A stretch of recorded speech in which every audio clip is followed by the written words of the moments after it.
Демек, Бактияр Мирлан уулу жана Жалил Жоробековдордун ортосуна кармашты көрөбүз. Чейрек финалдык эгерде жеңген балбан финалга чыгар жалпыбызга маалым. Канча дагы балбандар тууралуу айта турган болсок, анда Бактияр Мирлан уулу 27 жашта спорт чеберчилигине талапкер. Жалил Жоробеков болсо 32 жашта тагыраагы жана ал спорт чебери. Ошол эмгек резервинде машыгат.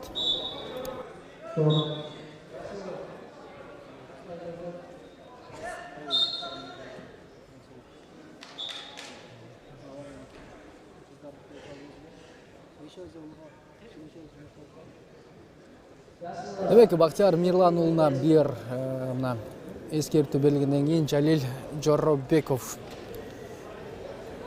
1 упайга ээ болот. Мындан ары эми күрөштөрдү балбандар болушунча ынчандуу жана ишенимдүү улантууга тырышат. Жыйынтык кандай болот кимиси эмне упай алат байкайбыз.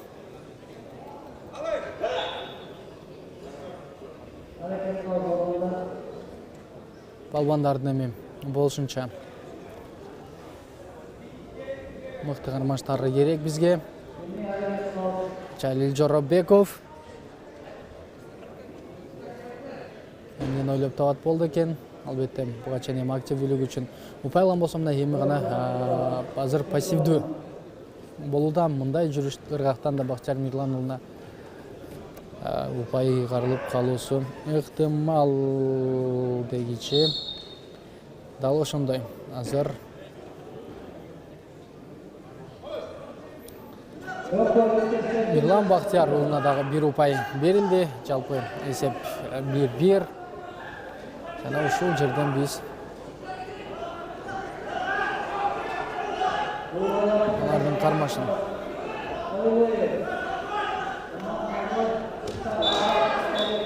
кайды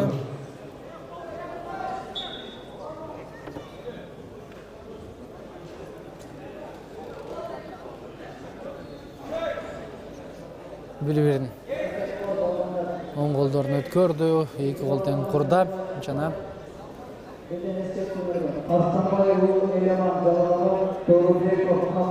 ушул жерден Жоробеков эмнени ойлоп табат Бактияр Мирлан уулу. Атандашын жерден көтөргөн, бирок ал эч кандай жыйынтык алып келген жок. Байкап көрөбүз дегиче Жоробеков көтөрө алдагы каршылашын төмөн көтөрүп чыга албаганы менен албетте чийимден дагы сүрүп чыгарды. Эскертүү жана Жалил Жоробековго 1 упай берилет. 2-1 эсен алдыга чыкты. Бактияр Мирлан уулунун эскертүүсү 2 эскертүү алып алды. Эми ал болушунча чамдоосу зарыл. Эгерде дал ушул ыргакта уланта турган болсо, анда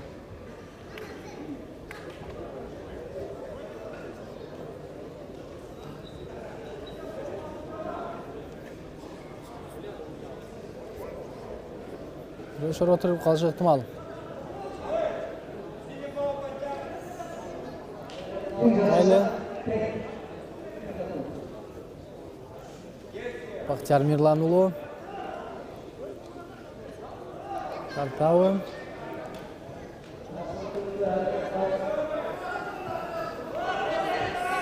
жана чийимге экөө тең жакын келип калды. Ушул жерден биз активдүүлүк көрүшү зарыл дегичи. Калсышкырыгы жаңырды дагы спортчулар.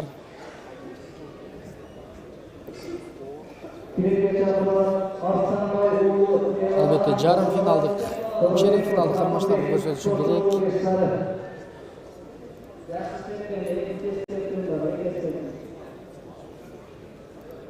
Bu salmaktan кейін 55 kg dayıdan kursun. Yabancı arkadaşlarla koş alış. Sanatbek kızı Cansu Balki. Бактияр Мирлан уулу менен Жалил Жоробековдордун режи жана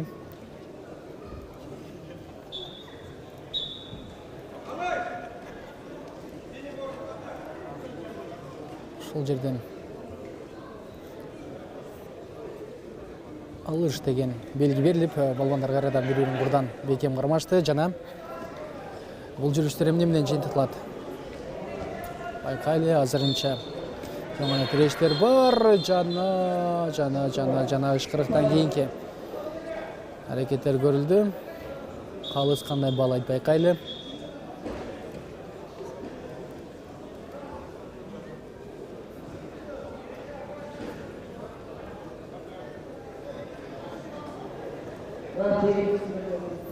Демек азыр Жалил Жоробековго дарыгердин жардамы керек экенин да көрүбүз. Албетте ал дарыгердин жардамын алгандан кийин сөзсүз түрдө мыкты ыргакта кармашты улантат деп дагы бүтө туралы.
Демек, балбандар кайрадан бири-бирин курдан алды жана 15 секунда убакыт бар. Ошол убакыттын ичинде болушунча активдүү күрөштөрдү өткөрүп коюшу керек. Бактияр Мирлан уулу айрыкча, эгерде эле Бактияр Мирлан уулу андай кыла албай турган болсо, анда Жалил Жоробеков жеңишке жетүүсү толугу менен ыктымал.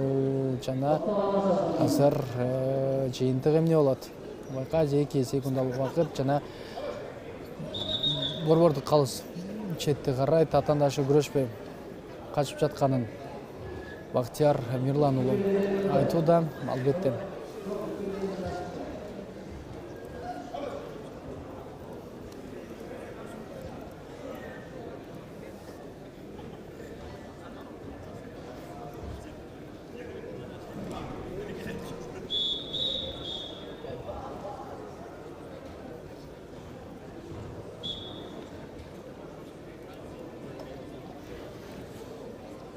кайлы 2 секундалык убакыт бар, бирок кармашканы бир жарым мүнөткө чейин барат. Албетте мына ышкырык жаңырды дагы, убакыт эми соңуна келип жетти дагы. Балбандар кармашты дал ушул жерден жыйынтыкташат.